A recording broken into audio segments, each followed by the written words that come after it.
The Forbidden City was asleep. In its thousands of chambers, silence reigned, broken only by the faint chime of a bell in the wind. Yet in one wing of the palace, behind red walls where the emperor's footsteps never fell, a light was burning. There, among marble and silk, began a ritual feared by every woman in the empire. On the cold stone floor stood a girl, barefoot, dressed in a simple cotton robe. Her name was Liane. She was 16. At her knees lay a folded piece of white silk, thin as breath, smooth as ice.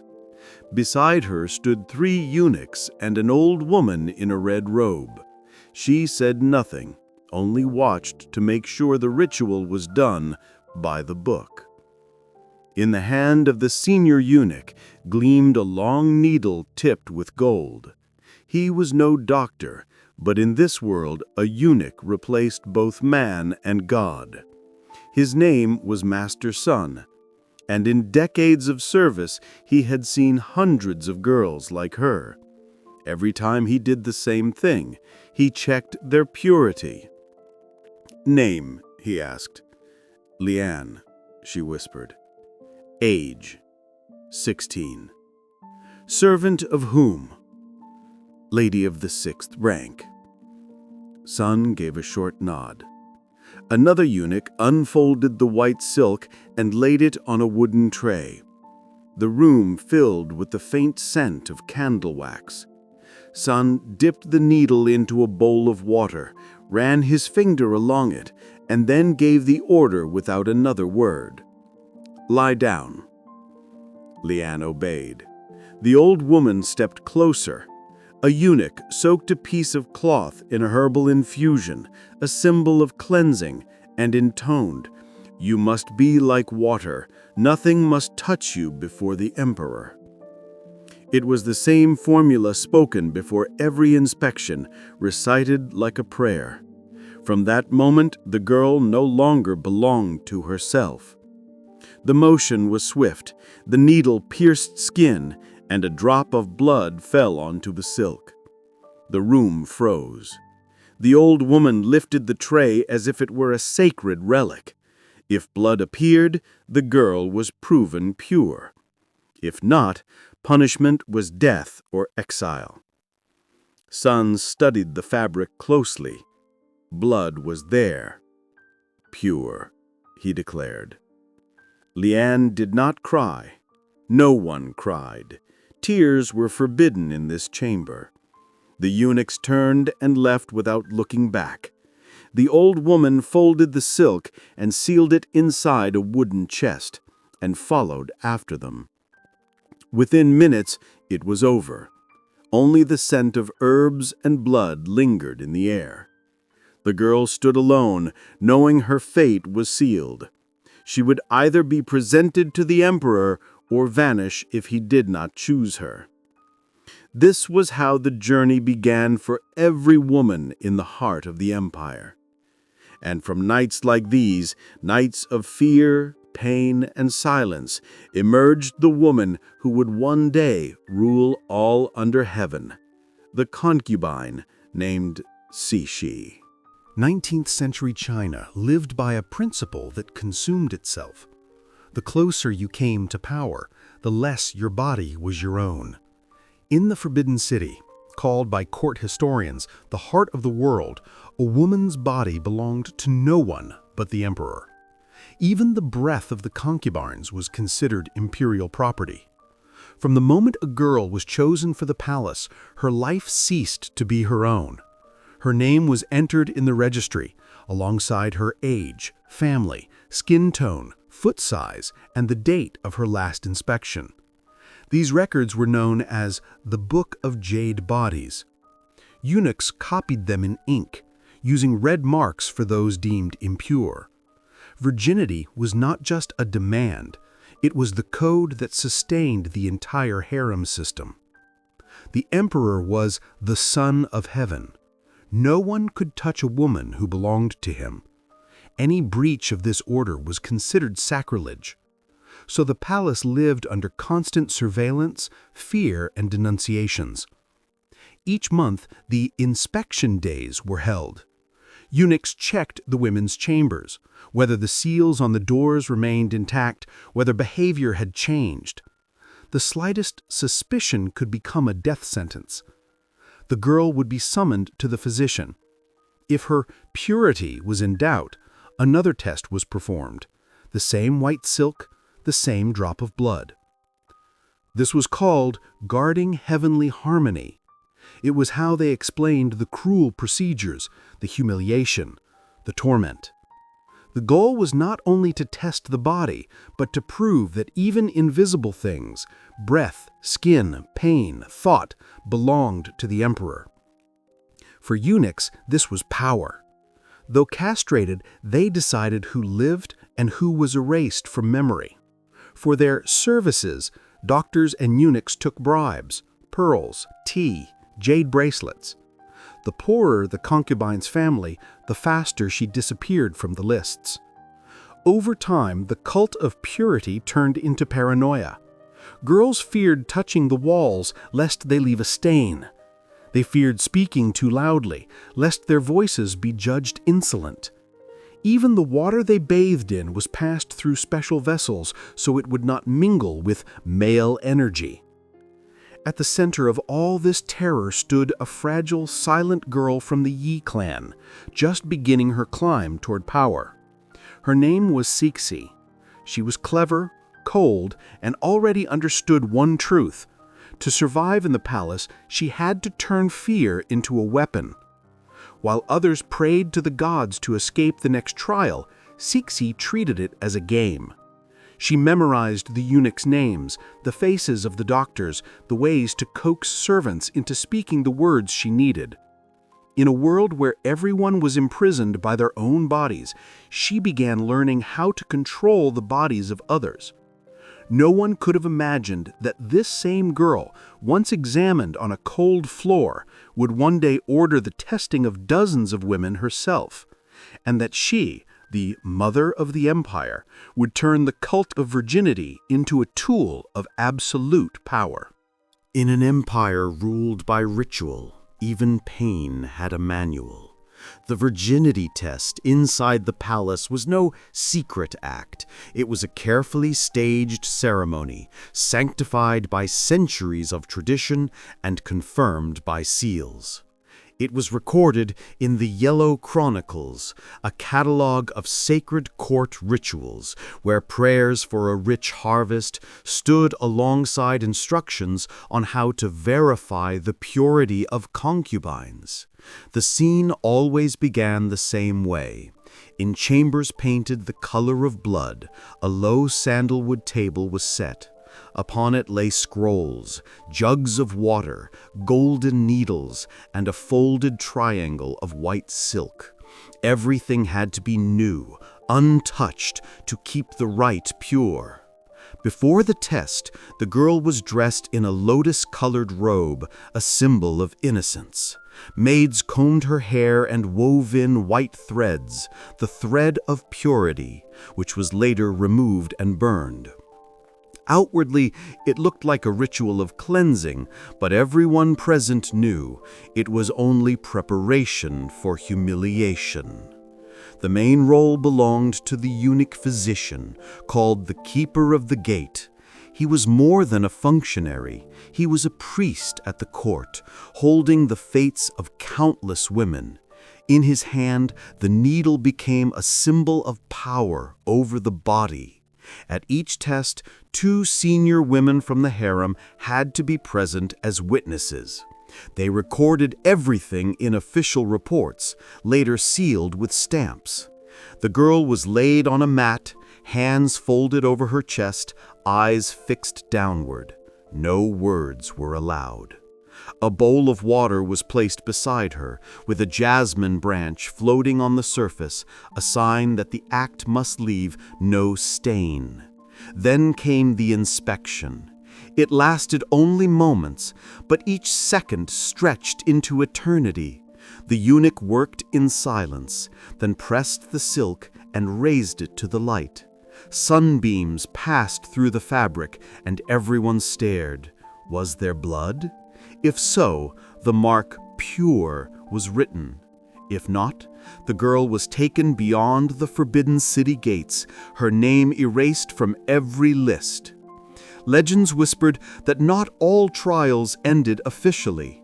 Some nights, girls who failed the test were simply never seen again. Their clothes were burned, their bedding thrown into the courtyard so they would not pollute the palace's energy. It was all explained as a way of protecting the empire from evil spirits, but in truth, the virginity test was a weapon of fear, keeping women in absolute obedience. No one knew when the next inspection would come, who would be the witnesses, or what the outcome would be. Every concubine lived in dread of a signal, 3 strikes of the bell at the gate. It meant tonight was her turn. After that, no one slept. Women scrubbed themselves until their skin bled, dusted their bodies with rice powder, and prayed that the silk would be marked with even a single drop.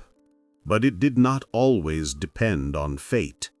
Eunuchs could falsify results for bribes or at the orders of rivals.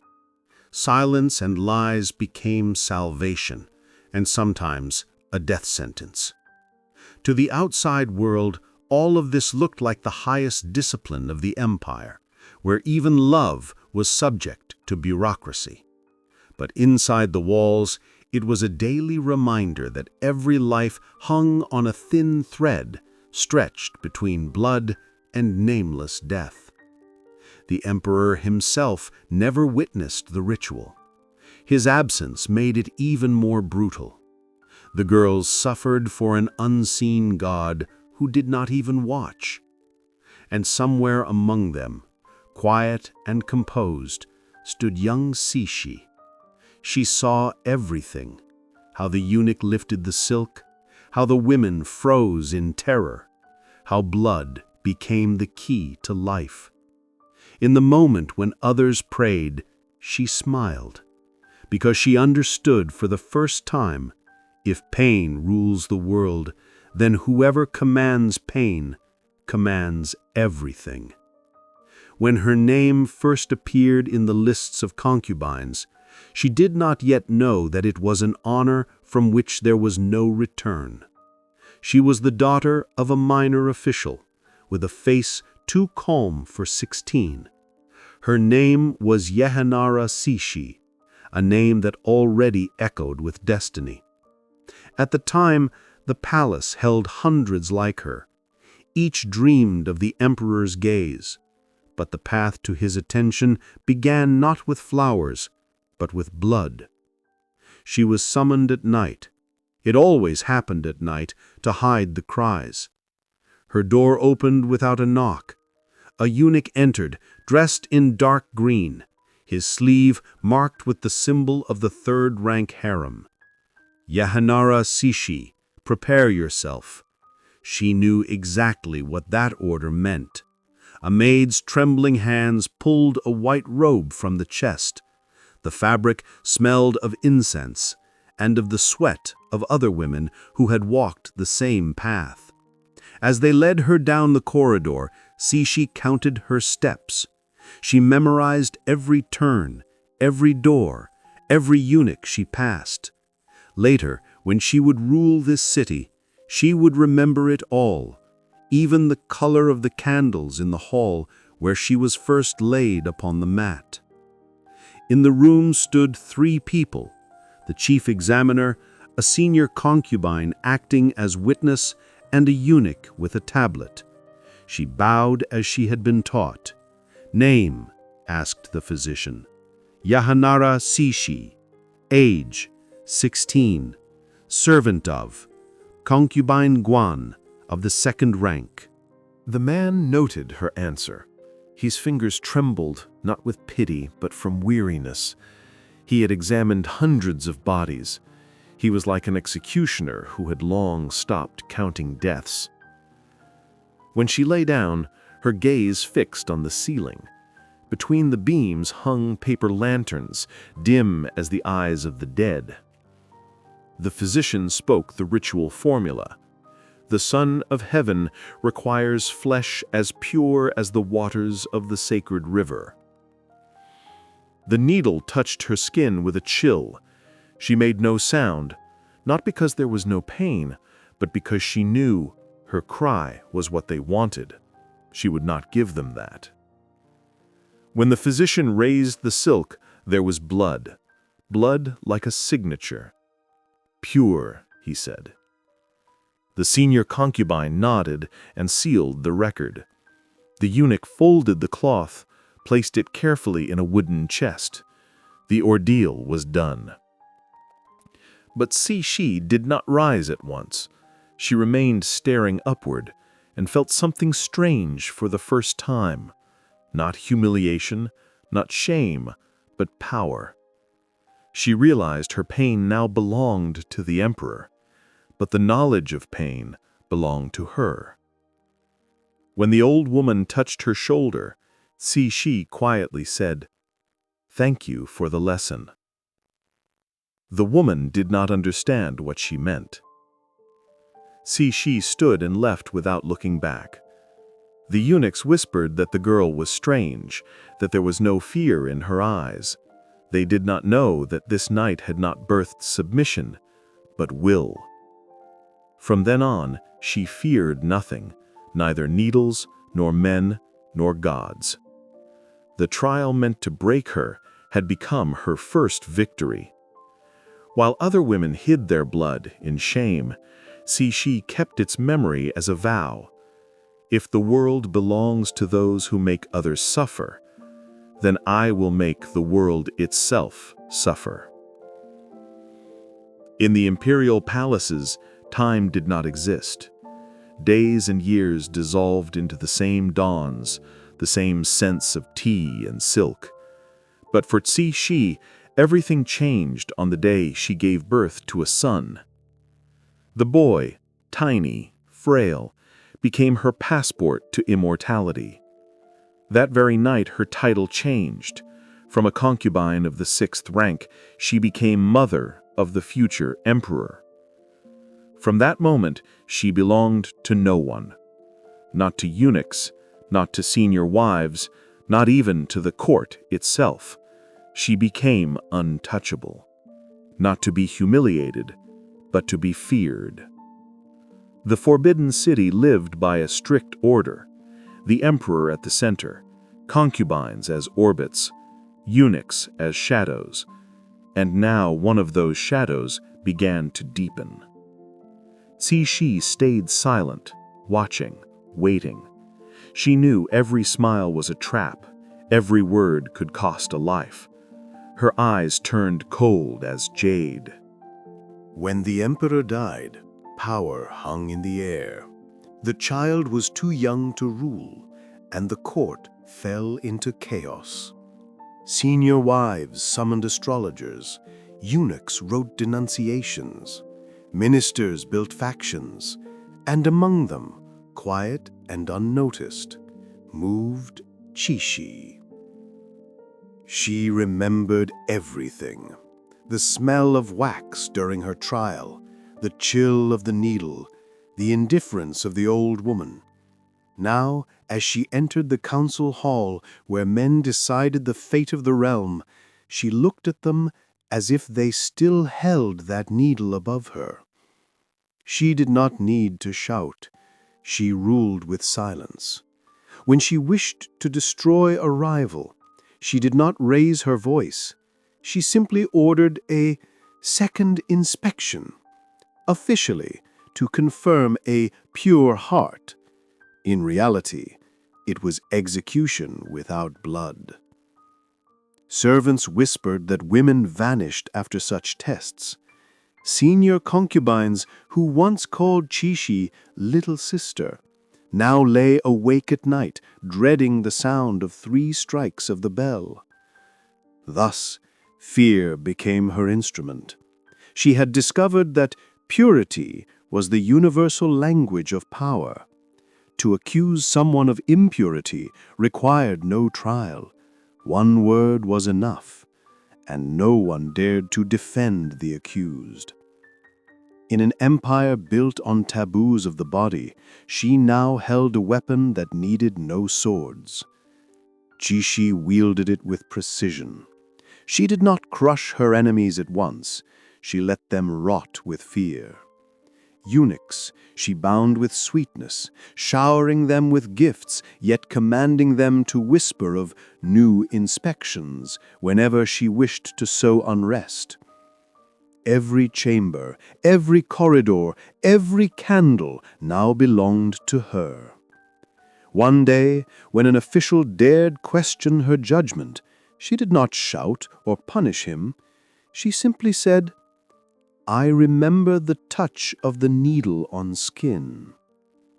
It was enough. The man turned pale. He understood. Before him stood someone for whom pain was not a threat, but a memory. In time, her authority became official. She was Empress Dowager Cixi, mother of the emperor. But in the eyes of all who saw her, a secret tremor lived. This woman knew the scent of fear and loved it. Now every new concubine who entered the palace passed through the same ritual once created by men, but perfected by a woman. She never abolished the tests. She made them her own. In the evenings, walking the corridors where she had once gone barefoot, Cixi heard the same sounds, the whisper of eunuchs, the rustle of silk, the echo of footsteps. But now, all of it was her music. The empire that once tested her body now obeyed her word. From fear, she had forged power. And that night she understood, nothing makes a woman more powerful than the ability to make others fear what she herself has endured. By the height of her rule, the court already lived by her rhythm. Breath and fear bowed to her, as the tides bow to the moon.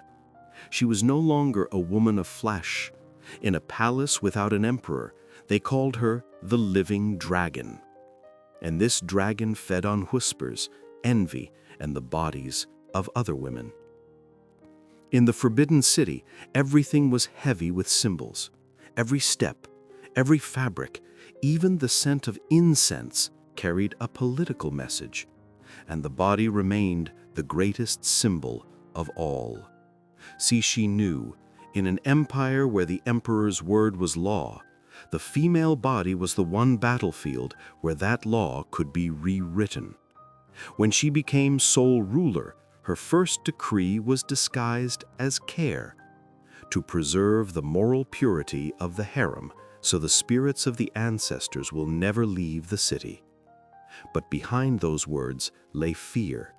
She alone now decided who would be tested, who would be cleansed, who would be erased from the lists.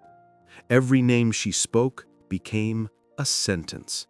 The court lived in constant panic.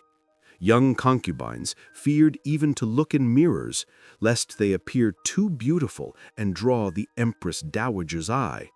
Senior women hid behind prayers and feigned illness, but no one could hide from the eunuchs, her shadows. See, she created a new service, the Watchers of Purity. At night, they patrolled the chambers, noting even the smallest irregularities. If a girl was not in her bed, if the silk sheets were wrinkled, she was summoned the next morning.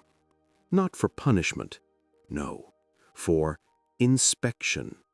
And these inspections became worse than death. Eunuchs wrote reports, physicians stamped seals, women vanished. Then rumors spread through the palace that scraps of white silk stained with blood were drifting in the pond by the northern gates. Everyone knew the meaning. It was a message from the Empress. Purity did not belong to women. It belonged to her. Over time, the virginity test stopped being a ritual. It became a form of execution, a bureaucratic killing. Cixi's enemies, ministers, concubines, even eunuchs, disappeared under the same charge. They defiled harmony. No one could contest the accusation.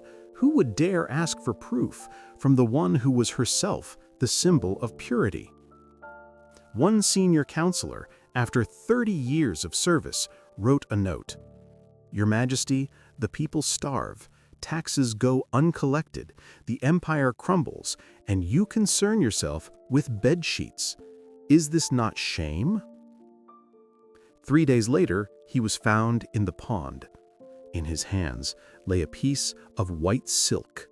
On it, blood. The note was gone.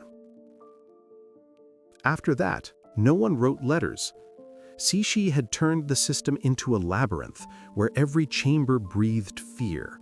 Women whispered of curses. Eunuchs said nothing, but burned their own records at night, afraid one day they too would be branded impure.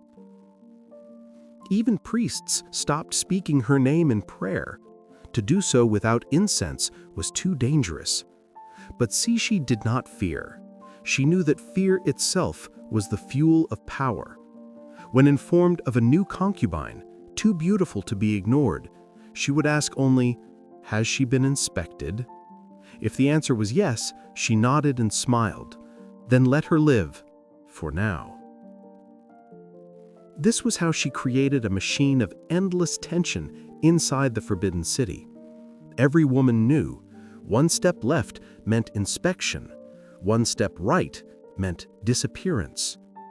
And even men, ministers, eunuchs, understood in her hands lay the very idea of purity, and with it, the power over their lives. With time, she became legend. Her name was feared not only by servants, but by poets. She had turned pain into a language of rule. And in the palace, the word pure no longer meant innocence. It meant survival. The eunuchs were indispensable. They opened doors, served tea, counted the breaths of concubines, even measured the heartbeat of the Empress herself. Their voices carried through every hall, yet not one of them was allowed to lift his eyes toward a woman. Such was the life of eunuchs, men cut for the privilege of touching the divine. Outwardly they seemed meek, harmless, but in truth they were the most terrifying instrument of power. Cixi understood this immediately. She knew they were the living eyes and ears of the palace, the invisible net in which every life was caught. When she secured her throne, her first reform was to change the system of eunuch control. Once they answered to the palace ministry. Now they answered only to her. Each eunuch swore his oath before the Empress herself. In a hall where golden dragons curled across the walls, he knelt and pledged, "My body belongs to heaven, my voice to you, my blood to your will." From that moment, his life became an endless nightmare of service. There were around 8,000 eunuchs, but only 100 had access to the inner quarters, the very halls where the Empress slept, where inspections were held, where the fate of women was sealed. These 100 were called the Shadows of the West. They had no names, only numbers. Number 17 oversaw the ritual chambers. Number 42 kept the records in the Book of Bodies. Number 3 poured water for the Empress during midnight councils. Each knew one misstep and he would vanish. For no one carried more secrets than they did.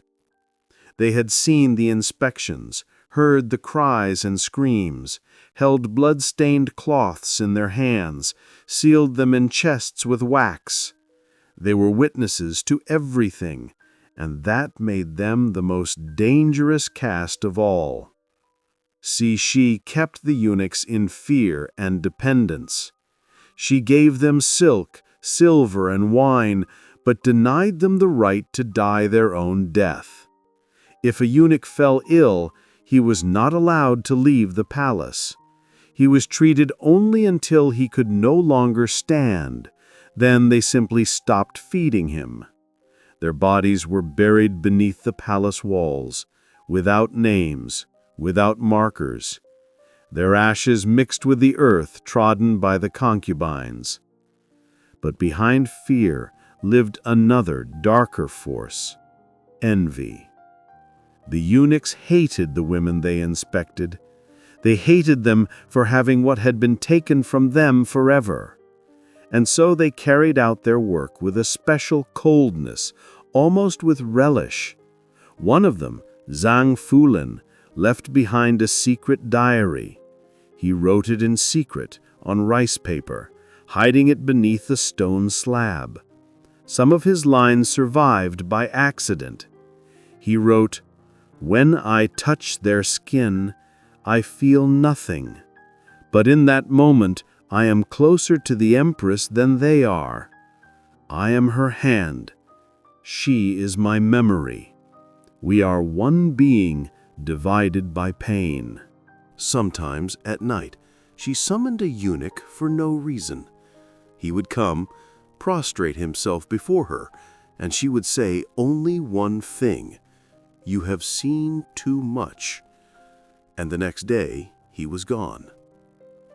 Others she allowed to live, so they knew they lived only by her mercy. She fed them tender words. "You are my eyes. Without you, I am blind." And then forced them to watch as one of their comrades was executed. This was how she maintained the balance of fear. The eunuchs could not show pity, yet they could not hate her either. She became their goddess of pain, the only being that gave meaning to their existence. They were her mirror. She, a woman deprived of love; they, men deprived of bodies. And in this mutilated symmetry was born a strange bond. When Cixi lay dying, it was they, the shadows of the West, who stood by her bed. They did not weep.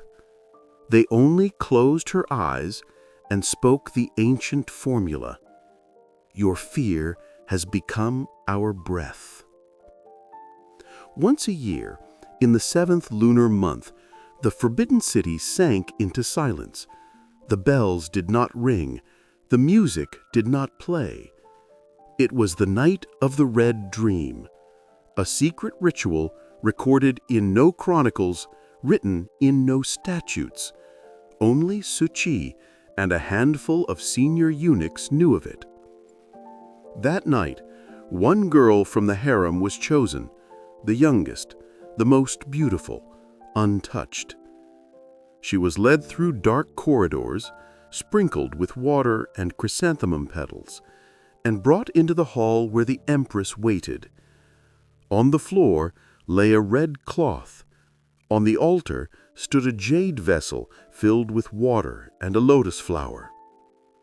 The ritual was called the Trial Under the Blood of the Moon. It was believed the empire had to renew its purity each year, and the blood of a virgin sealed the bond between heaven and the throne. A eunuch held the silk. A servant lit a candle made of ox fat, the symbol of flesh. Cixi sat on her throne in golden robes and spoke, "Purity of heaven, purity of the dragon." The girl was placed on the floor, the silk pressed to her skin. A needle, a word, silence. A drop of blood fell. Then the Empress took the cloth and lowered it into the vessel. The blood dissolved, the water turned pink. No one spoke. The ritual was complete. The girl was carried to a distant wing of the palace. She was never seen again. Some said such pure ones were offered to the spirits of the empire. Others whispered they were buried beyond the walls so the gods would not hear their cries. For Cixi, it was more than ceremony. She believed as long as blood flowed, power lived. As long as virgins stayed silent, the empire would not fall.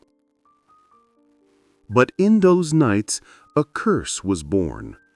For with every drop of blood spilled for power, the walls of the forbidden city grew heavier. And by the end of her life, the silence of the palace was louder than prayers. Old age came for her as she had once come for others, without warning. Cixi no longer left her inner chambers. Light hurt her eyes. The scent of incense made her nauseous. In the palace she was alone, among eunuchs, mirrors, and fear. Each night she thought she heard girls walking the corridors in white robes, their steps like whispers of wind, their faces without eyes. She summoned eunuchs, ordering them to cleanse the walls, to burn away the smell of blood. But the darkness would not leave. Once she commanded that all records of the trials be destroyed. The book of bodies, the lists, the names, all burned. But even the ashes smelled of women's skin and incense. Her body withered, but her addiction to power remained. She could no longer hold the seal, but she still dictated orders, weakly, faintly, almost in a whisper. Sometimes she would ask, "Have the new concubines been inspected?" And the eunuchs would answer, "There are no more new ones, mistress." She was not dying of illness, but of emptiness. The empire was collapsing. The people outside were rising. And in the heart of the forbidden city, a candle was going out. The last thing she saw was white silk at the foot of her bed. Someone had placed it there on purpose. A drop of blood spread across it, like her memory. When Cixi died, the court did not weep. Instead of mourning, silence. The eunuchs washed her body with the same gestures they had once used on the girls during their tests. The same basins, the same silk, the same coldness. They carried her wrapped in red cloth, just as they had once carried those she sent for cleansing. On her forehead, the mark of the dragon. In the air, the smell of incense and blood. But fear did not die with her. It remained in the walls, in the stones, in the mirrors. Servants said that at night they heard footsteps in corridors where no one lived. And if one looked closely, a footprint appeared on the floor, left by something not human. Thus ended the life of the woman who bent the bodies and souls of an entire nation to her will. But her rituals did not vanish. They survived in museums, in scrolls, in the memory of pain transformed into power. The white silk has yellowed with time, but the stain has never faded.